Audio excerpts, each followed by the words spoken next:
Welcome back, everyone. In this week's video, we're finally trimming the teacups that we made in the previous week's video. I'm going to show you 4 different ways to trim your bottoms. So if that's something that you want to see, stick around and find out how we do it. So in this week's video, we're going to be trimming these cups, and I'll show you the 4 different styles that I like to do, starting from the left to the right, or my left to my right. The first one we're going to tackle is the orb-ish shape with the round bottom and defined foot. Sorry if the camera's not focusing right away. The next one we're going to do is the straight-walled with the rounded bottom and defined foot. Then we're going to move into the straight-walled, beveled bottom, concaved bottom, but so no actual foot. And the last one, which is the one that I like and my favorite, is the straight-walled, beveled bottom, and defined foot. So let's go ahead and clear this area and get started with the rounded shape, rounded bottom. I'm going to go ahead and start trimming the round one first. And as you can see from the finished version, I have a nice rounded bottom that leads into the defined foot. So for the untrimmed version, I'm going to be removing all this extra clay to reveal that round curve to get it into this more traditional teacup shape. So we'll place that one on the side. And we're not going to be trimming with wads. We're going to be trimming using water tension. So just like the previous trimming video on the bowls, you get your sponge, coat the wheel head with water, and then coat your rim with water as well. From there, you just flip it upside down, put it on the wheel head, and then move it around, and that starts to create slip. As you move it around, you'll feel your piece get more and more stuck, and then when you let it go and stop, it will get pretty secure. And so you can try to tap center, but as I'm tapping, it's not really moving. So instead, I'm going to look at where it's off center, and then I'm going to do push center. So I push it to center by gently nudging it, and it's pretty stuck already until it's more or less centered. So let's go ahead and set this up. So now that there's no wads on it, I have to make sure not to apply too much sideways pressure as I trim. So that means I want to apply downwards pressure.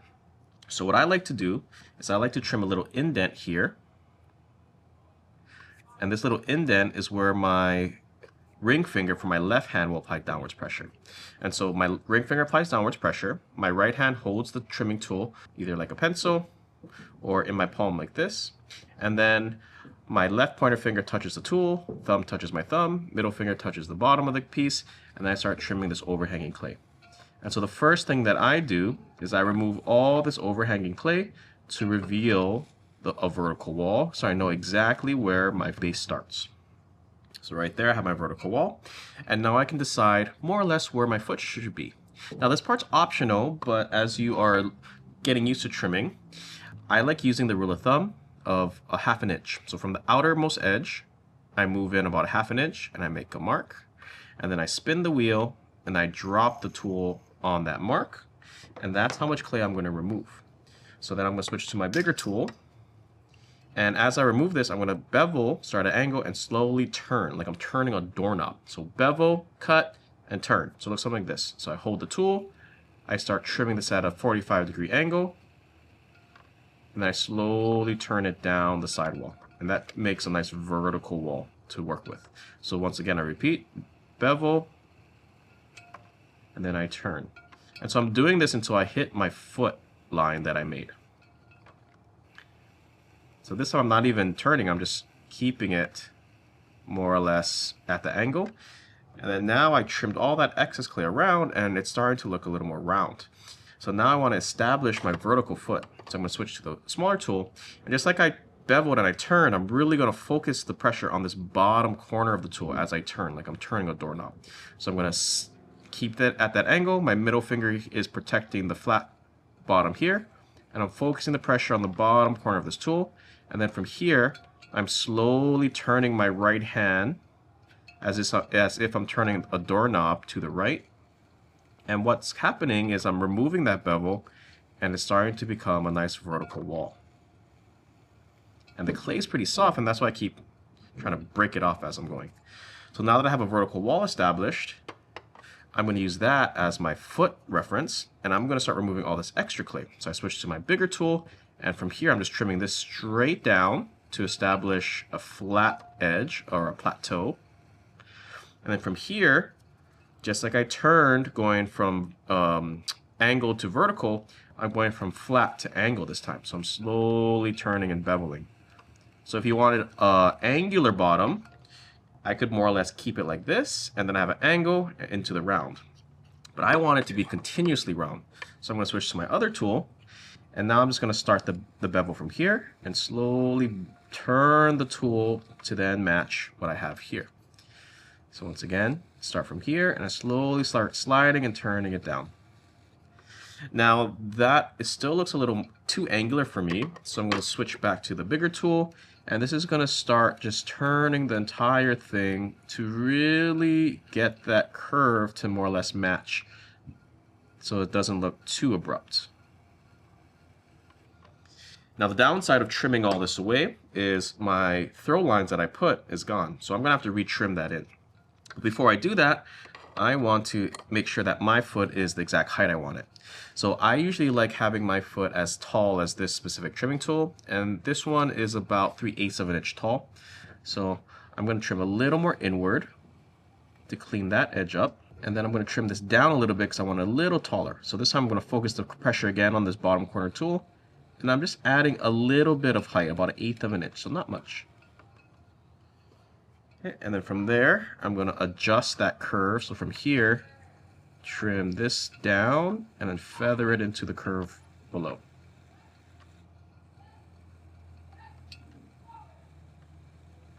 And right there, I really like that curve. And so I'm going to take off these trimmings, clean up this edge one more time. Then I'm going to get my throw lines in. Okay, so to get my throw lines back in, I'm going to use the trimming tool, and I'm going to see how these lines are coming up and kind of disappearing, and then I'm just going to go ahead and try to continue on, and then bring it back down to crisscross to throw some trimming lines back in, or trim some trimming lines. That way it kind of matches the overall shape, so we just don't have a weird smooth spot. Alright, so now that is established, that looks good. Now I can trim my inside. So for the inside, I like holding it like a pencil now, supporting both hands together, and then slowly work my way from 3 o'clock outwards, slowly work my way from the center towards 3 o'clock. So slowly move it outwards, and then stop as I get closer to the foot. Now I'm left-handed, as you may know, so I usually use my left hand for this, and I work my way out. And pardon the noisy neighbors upstairs. Okay, slowly work my way out, and then slow down as I get towards my foot. And don't forget to always tap as you work your way in the trim. And as you tap, remember, the more vibration you feel, the thinner the clay. So I don't really feel much, so I'm going to go ahead and keep trimming. And so as I trim this, my goal, I don't want this flat. I want this domed where the middle is the highest and it slopes outwards. And my height here should match the height here. The reason why I want it domed is if it's flat, sometimes that adds extra stress to the base, and that could cause cracks to occur across the center. So if it's sloped, that stress is kind of distributed. Just like when you talk about architecture, an arch, it's much stronger than a flat post and lintel, I believe it's called. Alright, let's go ahead and then get this edge defined. So if you're left-handed, you can just trim at 3 o'clock, and that defines the edge. And if I want to take more off, start at a bevel and slowly turn it to vertical. If you're right-handed, trying to trim right here at 3 o'clock is really awkward, so you can trim at midnight instead, using your left hand to gently push the tool. So bevel and then turn it vertical. Either way, whichever works for you. And now that looks pretty good. Let's take off this little excess from the top and the corner. And then one question in some previous video, how to get rid of these things when the clay is really wet. Brushing doesn't really work, and I basically use a trimming tool to help. So I put this on, and just like a rake, I'm letting it collect all the trimmings, and I'm not trying to remove clay right now. I'm just trying to I'm not trying to trim anymore. I'm just trying to remove the top layer of trimmings. So I'm just gently letting it collect. You can put your finger behind the opening to help, and that will just kind of remove any extra trimmings that are kind of stubborn and getting stuck. Okay, height-wise, looks pretty good. Looks pretty clean. Now let's go ahead and get my undercut in, and then we are ready to smooth this out.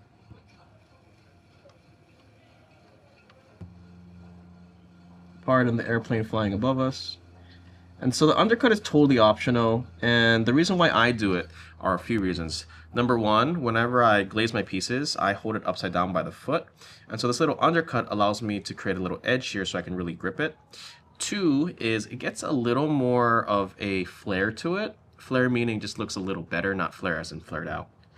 Two is it just looks a little more stylish in my opinion. And three, I just like doing it to kind of separate it because a straight wall looks a little boring. So I just trim an undercut using the rounds. And there is a downside to this undercut. And that downside is you end up creating a thinner bottom of the foot. So this here. This has more chances of chipping. So just be mindful that if you go too thin here, you're going to want to round it to make it more beefy. Alright, so that's pretty much trimmed. Let's go ahead and smooth this out, get it popped off, and start the next piece. Okay, so I got my sponge and burnishing now. You can burnish just with your fingers. You don't need a sponge. You could use a brush, but I prefer this because this adds a nice light coat of water. And using my fingers to then smooth and buff. And you definitely want to round these corners because that helps reduce chipping. Sharp corners usually have more chance to chip, and it just doesn't feel the most comfortable on your fingers. And once again, this tool is a mud tool sponge. Very flexible, very soft, one of my favorites for finishing.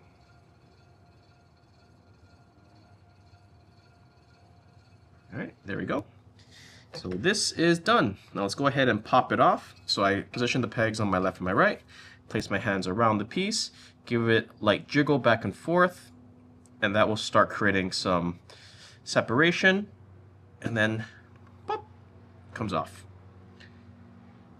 And of course the helicopter's flying again. And the only downside I have with putting it on without wads, besides the chance of popping off, is the rim usually gets slightly flattened, so a little bit of smoothing on the rim is something recommended, just so that you don't have sharp edges. Alright, and there we go. We have the next teacup, which in this case, this looks kind of more like a tumbler. Anyway, let's put this on the side and let's trim the next straight-walled cup. Alright, this is the next cup that I'm going to be trimming, and there are two different styles that I'm going to be going over. The one that I'm going to be doing first is a rounded bottom, very similar to the cup that we just trimmed, and the next cup I trim will be the angled bottom. And my personal preference, I like this angled bottom because it just kind of matches the overall shape more, but I'm going to show you both ways, and you can decide which one you want to do. So let's put these aside.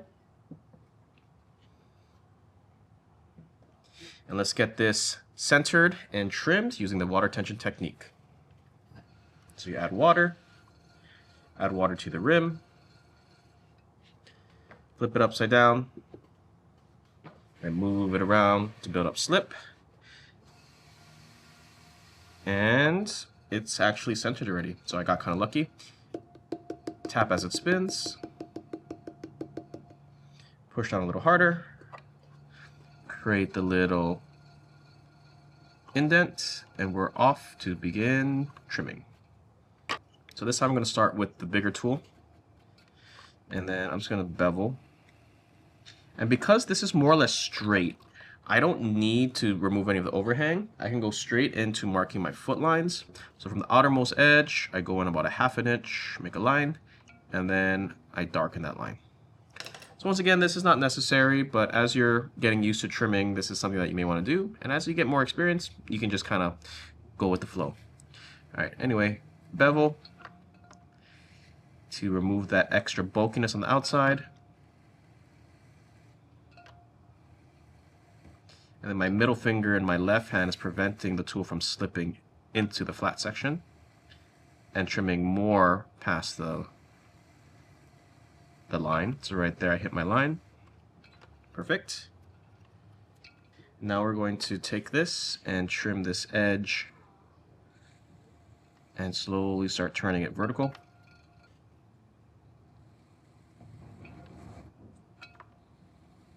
And we turn it vertical just like a doorknob to establish that vertical edge. And that's more or less set. And then lower exactly the same steps as the rounded mug, the rounded teacup, but this time just more angular shape. And then from here, if you like that very angular shape, straight across and then vertically up, that's more or less done. But I'm going to get a little higher foot first. And then lower the edges now.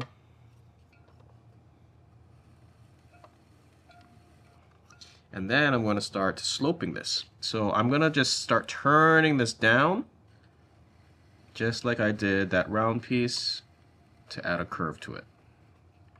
And how much curve is up to you, and you can stop at any time. So if you like that, you can stop, but I want to make it a little more curvy, so I'm switching to my left hand now, because I am left-handed. And really get this nice and curved like the first piece I made.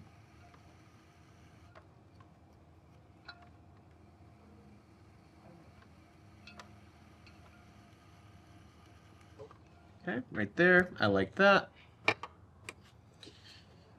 Let's reestablish this nice vertical edge.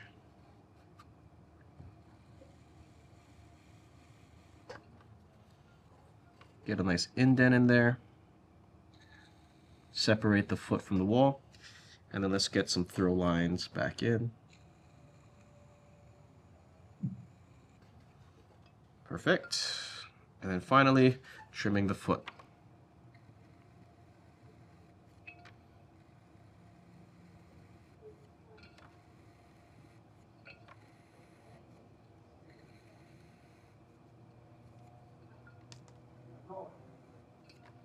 Alright, starting from the middle, always working my way outwards towards 430 since I'm left-handed.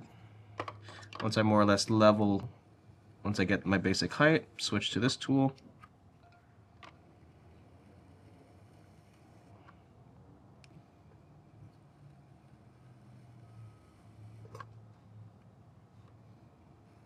Clean up this edge.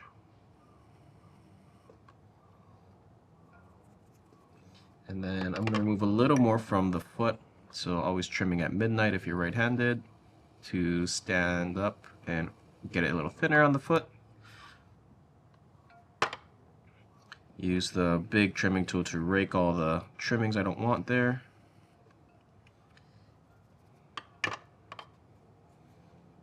Clean up these corners. And then finally, the undercut.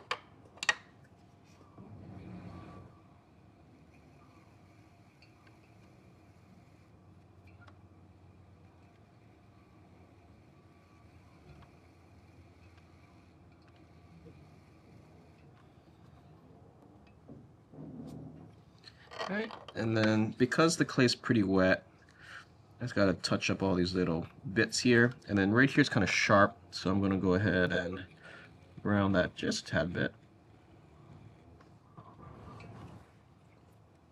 And this is ready to clean up. A little bit of water and smooth. If you want to see more ceramic videos, don't forget to like and subscribe. That way it helps grow the channel and you'll be able to see these videos as they're released every week. And there we go. Done with our second teacup. Let's go ahead and pop this off and get our next teacup ready.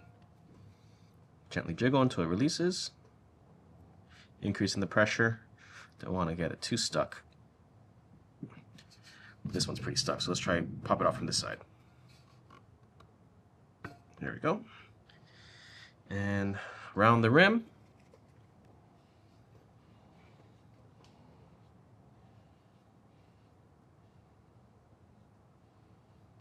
And then And we are done with our next teacup. So here is the next piece we're going to be trimming, and this one we're going to have no foot, just a beveled bottom edge and a slightly concave bottom. So this would be the simplest out of the set to do. So let's go ahead and get this centered using the water tension technique. Add water to the wheel, water to the rim, upside down, and then once it gets stuck, sometimes tap centering helps. Sometimes it just doesn't work, so push centering will be the go-to technique.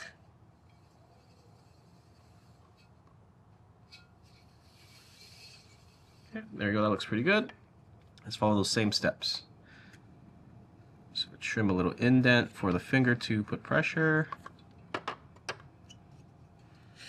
And this one's going to be really fast because all we're doing is removing the excess clay here to reveal the straight wall. And then we're going to set our beveled edge. And the angle that you want is up to you. You can have it angled down quite a bit or more vertically up. I'm going to go a little more vertical up. So we'll take this off a little bit. And because I have throw lines, I will need to add those back in. So add the bevel. Right.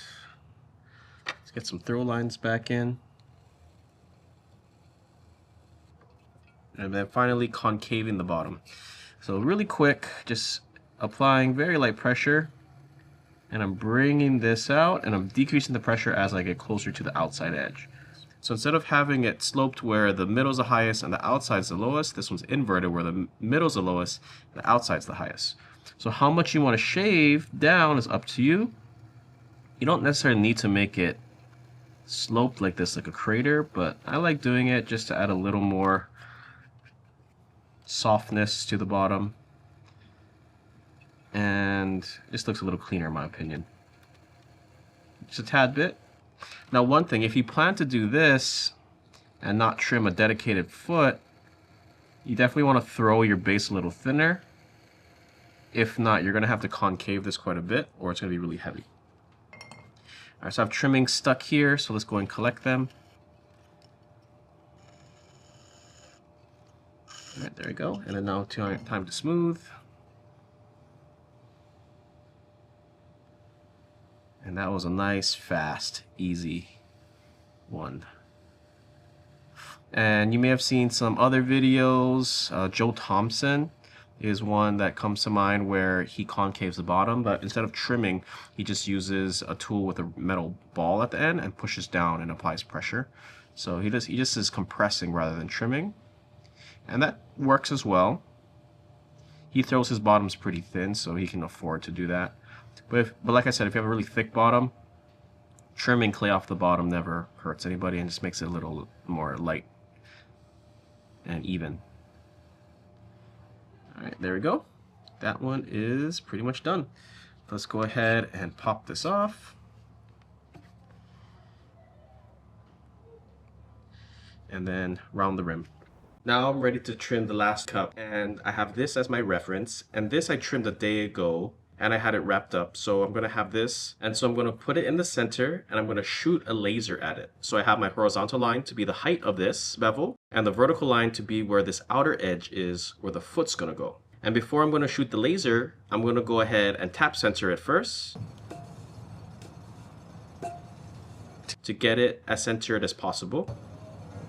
This looks pretty good. I'm going to go ahead and adjust the laser to shoot it at the spots that I indicated. Alright, and there you go. Now you can see the laser. The horizontal line is at the height of where the bevel is going to go, and the vertical line is at where the width of the foot is going to go. So now I'm going to go ahead and get my other piece, get it stuck and centered, and then we're going to go ahead and trim these to make it this style. So disregard the noise outside. We got some students kind of hanging out and they're having fun out there. Okay, so to get this stuck, we do the same technique that we did previously. We get the water, coat it to the wheel head, and then we get it on top of the rim of the piece, and we're going to flip it upside down and do the water tension to get it stuck. Okay, once it's more or less starting to get harder to move, we're going to basically get it as centered as possible with our hands, and then find where it's off center and push it to center. Now if you're comfortable tap centering, you could do that at this time, but I find push centering a little easier when you're starting off. Alright, and then we're going to gently tap, and you can see the lines where I am aiming for.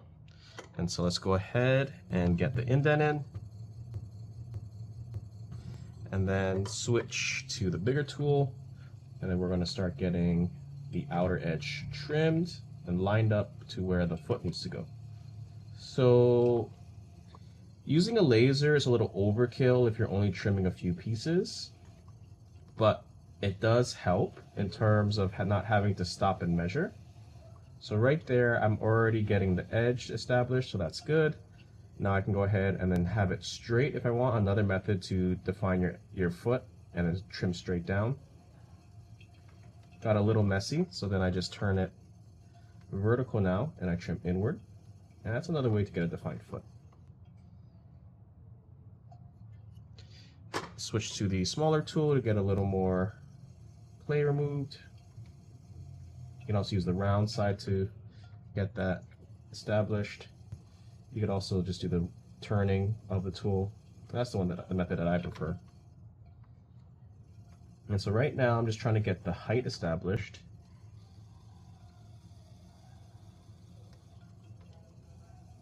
And I can trim this down a little more and trim this outwards. So I haven't hit my bevel height yet. And pardon the kids outside having some fun. Okay, trim that vertical edge in. Okay, the height is more or less set. The width, I can probably go a little more because it's not perfectly hitting that edge, but I'm going to go and get the bevel in next. So I'm trimming it flat first, and then I slowly start to slope it. And I'm just keeping the angle. I'm keeping this height constant, but I'm just lowering the outer angle here to match the laser line. Right there, that looks pretty good. And I'm just going to trim this line here so it goes a little more inward, not much, just a tad bit. There you go. I'm going to go make it a little taller. Trim down a little bit, and then trim in a little bit. There you go. Adjust the angle one more time. Perfect. And now working towards the inside. Just round this edge a little bit. Now, if you don't have the laser set up, you basically do the same things that we did, like the round piece that we just trimmed earlier. You just stop when you get the angle that you want. But having the laser definitely speeds up the whole trimming process.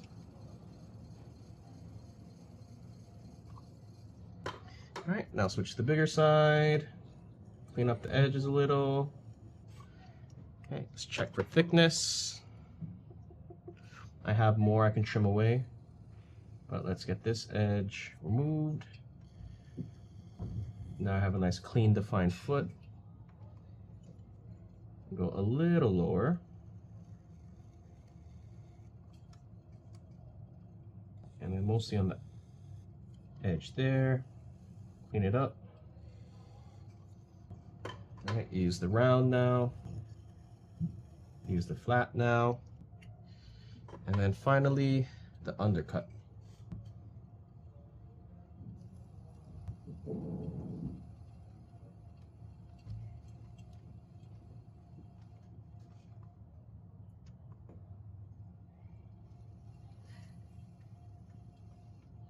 And then I round this as just a tad bit.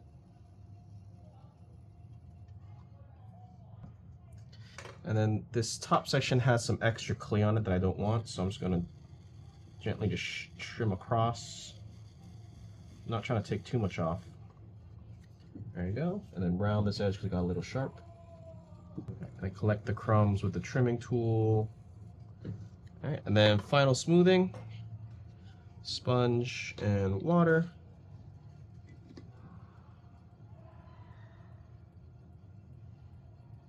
And then smoothing on the exterior and the foot.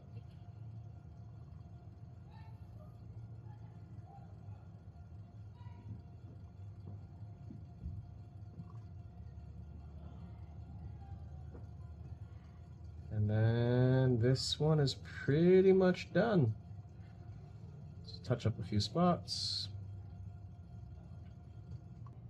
All right, and now let's pop it off and smooth the rim out. Wiggle, there we go. And last step, of course, smooth the rim.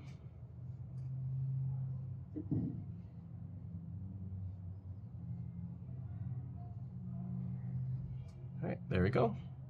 We are done with the 4 teacups. We have the 4 variations on the feet. The first one was the rounded orb with the rounded bottom. The next one was the straight walled with the rounded bottom. The next one was the straight walled with the beveled and concave foot. And the last one was my favorite, the straight walled, beveled bottom, and trimmed foot. So hopefully you learned something new with trimming the bottoms of your pieces, and you can adapt it to your own trimming practices. And in the next video to come, or maybe next few videos, I'm going to go ahead and start glazing these so you can see how I approach glazing. And I hope you're excited for that because I really haven't had a deep dive into glazing. So until then, I hope you enjoyed the video. And as always, thank you for watching, and I'll see you in the next one.